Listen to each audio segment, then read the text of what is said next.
सभी विद्यार्थियों का एसवी चिल्ड्रन एकेडमी रावला के ऑनलाइन प्लेटफॉर्म पर स्वागत है। कक्षा 12 विषय भूगोल अध्याय 5।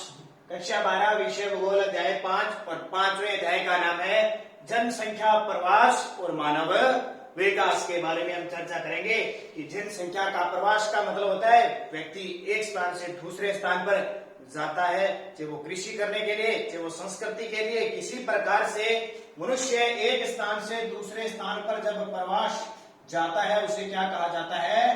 प्रवास या प्रवासन कहा जाता है। क्योंकि ये प्रवृत्ति बनी हुई है मनुष्य की कि जब जब उसे अनुकूल वातावरण मिला वहां वहां गया। जैसे आज तो मान लो आज हम खेती करें, कृषि करें ना, हमारे माता पिता कृषि करें, उनके पास मान लो कितनी जमीन है? 10 बीघा जमीन है और उन्हें लगा कि कहीं दूसरी जगह 10 बीघा जमीन की जगह 15 बीघा जमीन बन रही है, तो हम क्या करेंगे? इस स्थान को छोड़कर इस स्थान पर जाएंगे। वो क्या कहलाता है? प्रवास कहलाता है। यानी एक स्थान को छोड़कर दूसरे स्थान पर जाना प्रवास कहलाता है। दूसरा, जैसे मान लो आप गांव में रह रहे हो और आपको लगा कि हमारे गांव में अच्छा स्कूल नहीं है, आपके माता पिता को लगा कि यहाँ उसकी अच्छी पढ़ाई नहीं हो सकती, तो वो क्या करेंगे? गांव को छोड़कर शहर में जाएंगे। वो शहर में जाएंगे तो वो भी क्या हो गया? गांव को छोड़कर शहर जाना भी क्या हो गया? प्रवास हो गया। समझ में आता है? एक होता है जैसे हम भारत में रह रहे हैं, बहुत सारे आपने नाम सुना होगा, लोग कनाडा जाते हैं, अमेरिका जाते हैं, विदेश में जाते हैं ना, तो भारत छोड़कर दूसरे देशों में जाते हैं, वो भी क्या हो गया? प्रवास हो गया। तो इसको कहते हैं प्रवास, यानी जनसंख्या का प्रवास, मानव का एक स्थान से दूसरे स्थान पर जाना क्या कहलाता है? प्रवास कहलाता है। समझे होगे इस परिवार। अब देखो, एक बोक महोदय है, बोक महोदय, उन्होंने परिभाषा दी है, बोक महोदय ने, ठीक है, मैं शॉर्टकट में आपको बता रहा हूं सीधा।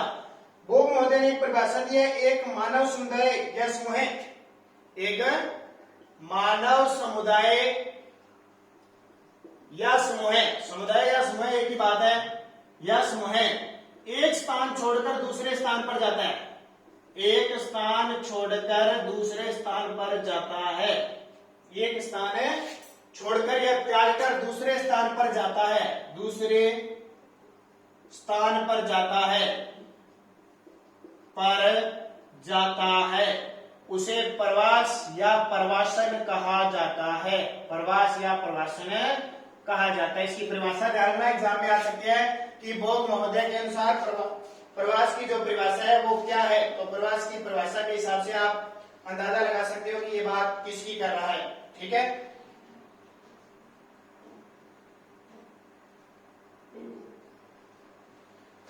तो विश्व की जनसंख्या में से 6 नंबर का प्रश्न आएगा, यहाँ 1 से 2 नंबर का आ सकता है बोक महोदय। अब देखिए प्रवास के प्रकार, प्रवास के प्रकार कितने प्रकार के होते हैं? तो 2 प्रकार का होता है प्रवास। कितने प्रकार का?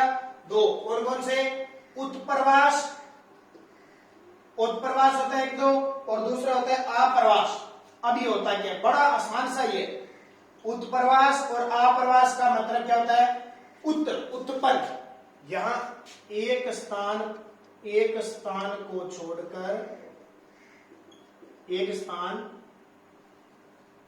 स्थान को छोड़कर दूसरे स्थान पर जाना, दूसरे स्थान पर जाना, ये जाना जाएगा। उत्प्रवास होता है एक स्थान को छोड़कर दूसरे स्थान पर जाना। उत का मतलब उठ कर गए। उत्प्रवास का इतना याद रखना, उत्प्रवास उठ कर गए। यानी मान लो यूरोप के जो जैसे ब्रिटेन है, ब्रिटेन, ये सारे उठकर कहां गए? अमेरिका गए। ये क्या हो गया? उठ कर गए, याद रह जाएगा, जाना, एक स्थान को छोड़कर दूसरे स्थान पर जाना, उत्प्रवास।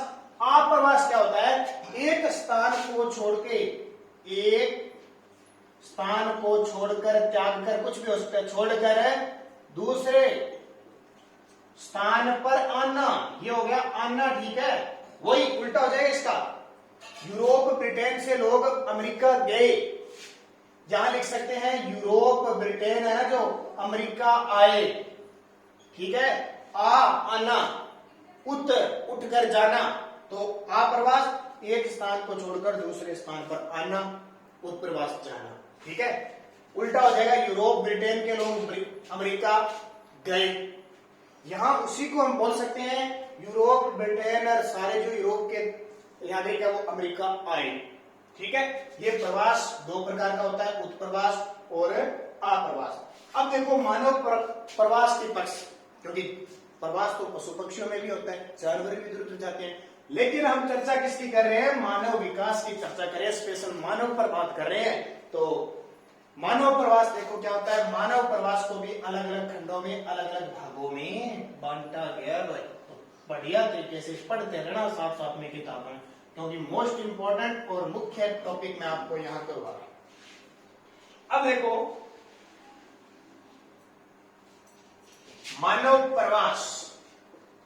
मानव प्रवास और कैसे विकसित हो। अब मानव जहां जाएगा जहां उसके लिंग के, जाति के, धर्म के, ठीक है, उसको अच्छा वातावरण मिलेगा वहीं जाएगा ना, अलग अलग जाएगा।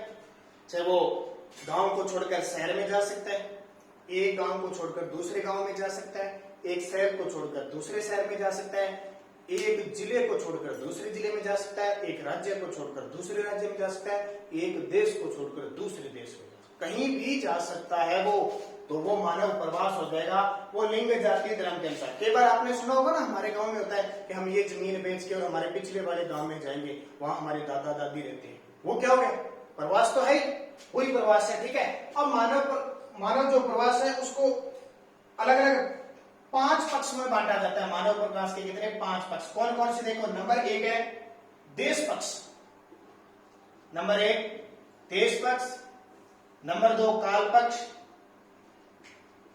नंबर 3 कारण पक्ष, नंबर 4 संख्या पक्ष,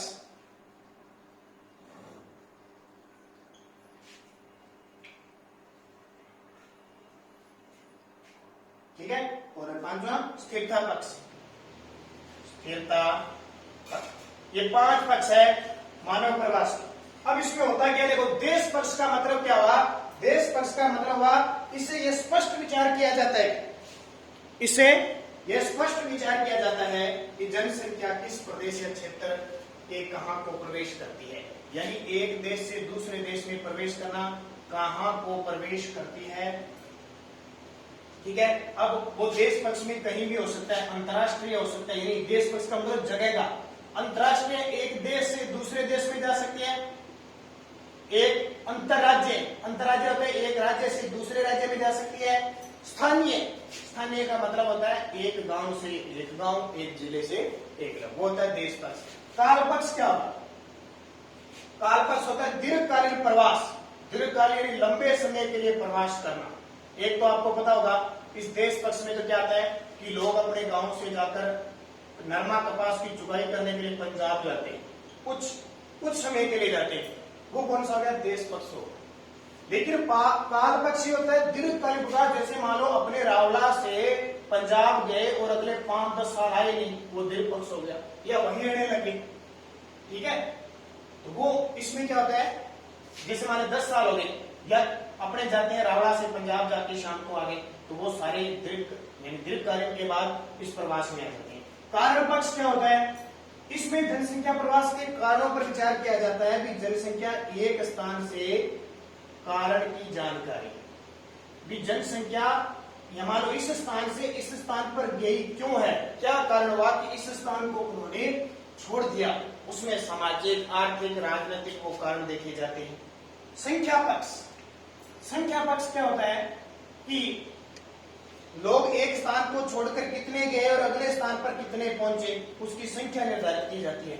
मान लो यहाँ पे 20 लोग थे, यहाँ 30 लोग थे, अब यहाँ से 5 गए और यहाँ 5 गए, तो यहाँ 35 हो गए और यहाँ 15 हो गए, तो संख्या की गणना की जाती है कि जो उत्प्रास हुआ या अप्रवास हुआ, कैसे भी हुआ, उनके लोगों की संख्या। स्थिरता पक्ष का मतलब होता है एक बार लोग चले गए तो वापस आए नहीं। मान लो यहाँ यूरोप है, यूरोप से अमेरिका गए और अमेरिका जाके ही बस गए, अमेरिका की नागरिकता ले ली, अमेरिका जाके बस गए, वो कौन सी होगी, स्थिरता पक्ष होगी, यानी उसमें स्थायी रूप से जाकर ही बस जाते हैं, बहुत सारे देश है, यूरोप है, दक्षिण अफ्रीका, इन देशों में जाके, दूसरे देशों में जाके हमेशा के लिए वही रहना, भारत की नागरिकता। यानी हमारे देश में कोई आ जाता है वो भारत का नागरिक बन जाता है। जैसे राहुल गांधी, सोनिया गांधी, ये हमारे भारत के नहीं है, ये इटली के, इनका परिवार कहाँ का था? इटली का था। अब इनका जन्म और पूर्वारा वंश के भारत में रहने लग गया तो ये क्या हो गए? स्थिरता पक्ष। ठीक है, तो ये 5 पक्ष है, देश पक्ष, काल पक्ष, कारण पक्ष, संख्या पक्ष और स्थिरता पक्ष। अब देखिए प्रवास के प्रकार, ये तो थे पक्ष। अब प्रवास के प्रकार देखिए, प्रवास के प्रकार, प्रवास के प्रकार 2 प्रकार का होता है प्रवास, एक तो अंतरराष्ट्रीय और एक अंतर्देशीय। नंबर 1 अंतरराष्ट्रीय। अंतरराष्ट्रीय का समझ जाओगे आप कि एक देश से दूसरे देश, एक महाद्वीप से दूसरे महाद्वीप में जब जाया जाता है तो अंतरराष्ट्रीय हो गया। और दूसरा आता है अंतर्देशीय। अंतर्देशीय या आंतरिक प्रवास, इसका मतलब यह हुआ कि एक देश के अंदर ही हो सकता है, एक जिले से एक जिले के अंदर हो सकता है, एक गांव से दूसरे गांव हो सकता है। तो नंबर 1 देखो अंतरराष्ट्रीय प्रवास, तो इसमें मैंने बता दिया एक महाद्वीप से दूसरे महाद्वीप। जैसे आप यूरोप में रह रहे हो, एशिया में रह रहे हो, आप यूरोप में जाकर रहने लगे, आप यूरोप में रह रहे हो, अफ्रीका में जाकर रहने लगे। एक महाद्वीप से दूसरे महाद्वीप, एक देश से दूसरे देश, एक देश से दूसरे देश, वो क्या होता है? अंतरराष्ट्रीय होता है। अंतरराष्ट्रीय प्रवास उसे कहा जाता है। तो वो किसी कारण से भी हो सकता है, चाहे वो आर्थिक हो, सामाजिक हो, धार्मिक कारण से हो, तो किसी न किसी कारण आदमी क्या है, जैसे आज हम भारत देश में रह रहे हैं और रोजगार की तलाश में दूसरे देशों में जा रहे हैं, जैसे कनाडा है, ऑस्ट्रेलिया है, न्यूजीलैंड है, कोई कहीं जा रहा है, वो क्या हो गया? अंतरराष्ट्रीय प्रवास हो गया। तो ध्यान रखना, रोजगार की प्राप्ति के लिए हो सकता है, किसी भी कारण से जब दूसरे एक देश से दूसरे देश में जाया जाता है या महाद्वीप में जाया जाता है। अंतर्देशीय है, तो अंतर्देशीय में भी कई चीजें आ जाएगी। अब सबसे पहले अंतरराष्ट्रीय प्रवास के कुछ और कारण देखिए। बात समझ में तो आ रही है ना सारी? देखिए पहले अंतरराष्ट्रीय प्रवास में विश्व के प्रमुख अंतरराष्ट्रीय प्रवास देखिए। विश्व के प्रमुख अंतरराष्ट्रीय प्रवास कैसे कैसे देखो। पहला देखो यूरोपीय प्रवास। यूरोपीय प्रवास, यूरोपीय का मतलब यूरोप के जो देश है वो, यूरोप के देश सारे के सारे जितने ही हैं, मैं देश कुछ लिख देता हूं, इंग्लैंड, फ्रांस, जर्मनी, पोलैंड, पुर्तगाल, इटली, ठीक है, नॉर्वे है, चाहे कोई और बहुत सारे देश। इन देशों ने क्या है कि वातावरण के अनुकूल अमेरिका, अफ्रीका,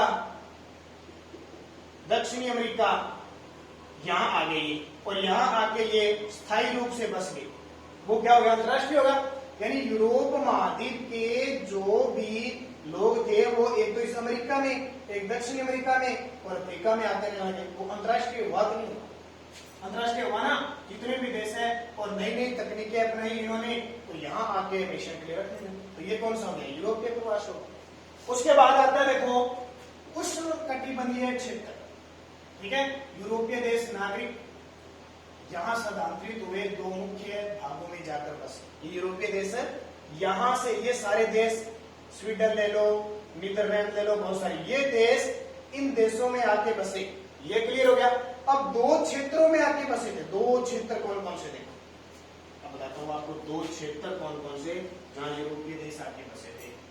एक उष्णकटिबंधीय क्षेत्र, उष्णकटिबंधीय क्षेत्र। आपने देखा होगा हमारे भारत में अंग्रेज आए थे ना, अंग्रेज आए, पुर्तगाल आए, फ्रांसीसी आए, सारे आए थे और आके भारत में रहने लगे। अंग्रेज तो अभी कुछ दिन 1947 के आसपास गए थे, वो रहने लगे। एक क्षेत्र उष्णकटिबंधीय क्षेत्र में आए। क्यों? ये क्षेत्र आता है उत्तरी अमेरिका का कुछ भाग और दक्षिणी अमेरिका का कुछ भाग और समुद्र तटीय क्षेत्र। यहां किस लिए आए? क्योंकि यहां कपास होती है, गन्ना होता है, गरम मसाले होते हैं, तंबाकू होता है, कहवा, चाय, चावल, ये होता है इनका उत्पादन आके इन्होंने शुरू कर दिया। अंग्रेज आए थे ना गरम मसाले खाने के लिए आए थे, और धीरे धीरे इन्होंने ऐसा काम करना शुरू किया कि इनको गुलाम बनाना शुरू कर दिया। दूसरा क्षेत्र है शीतोष्ण कटिबंध। मैंने सारे एक दिन आपको नक्शे में बताए थे जब हम स्टार्ट करते हैं ज्योग्राफी को।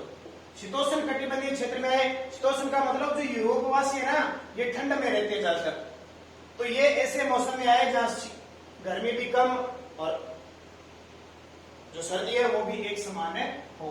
तो यहाँ भी जैसे कनाडा, अफ्रीका, न्यूजीलैंड और कुछ शीत कटिबंध में अधिकतम पाए जाते हैं, तो वो यहाँ आके बस गए। ठीक है, इनका पढ़ लेना, थोड़ा थोड़ा आंकड़ा दे रखा है। एशियाई देशों में प्रवास भी इन्होंने किया।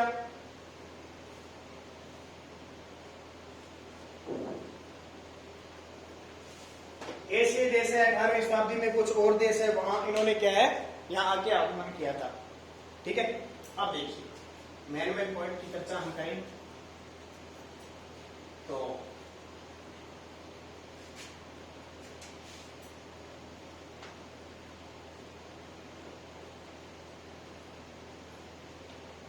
दो नंबर आता है अंतर्देशीय प्रवास। ठीक है, बाकी छोटी छोटी बातें हैं, उसमें कोई नई चीज नहीं है।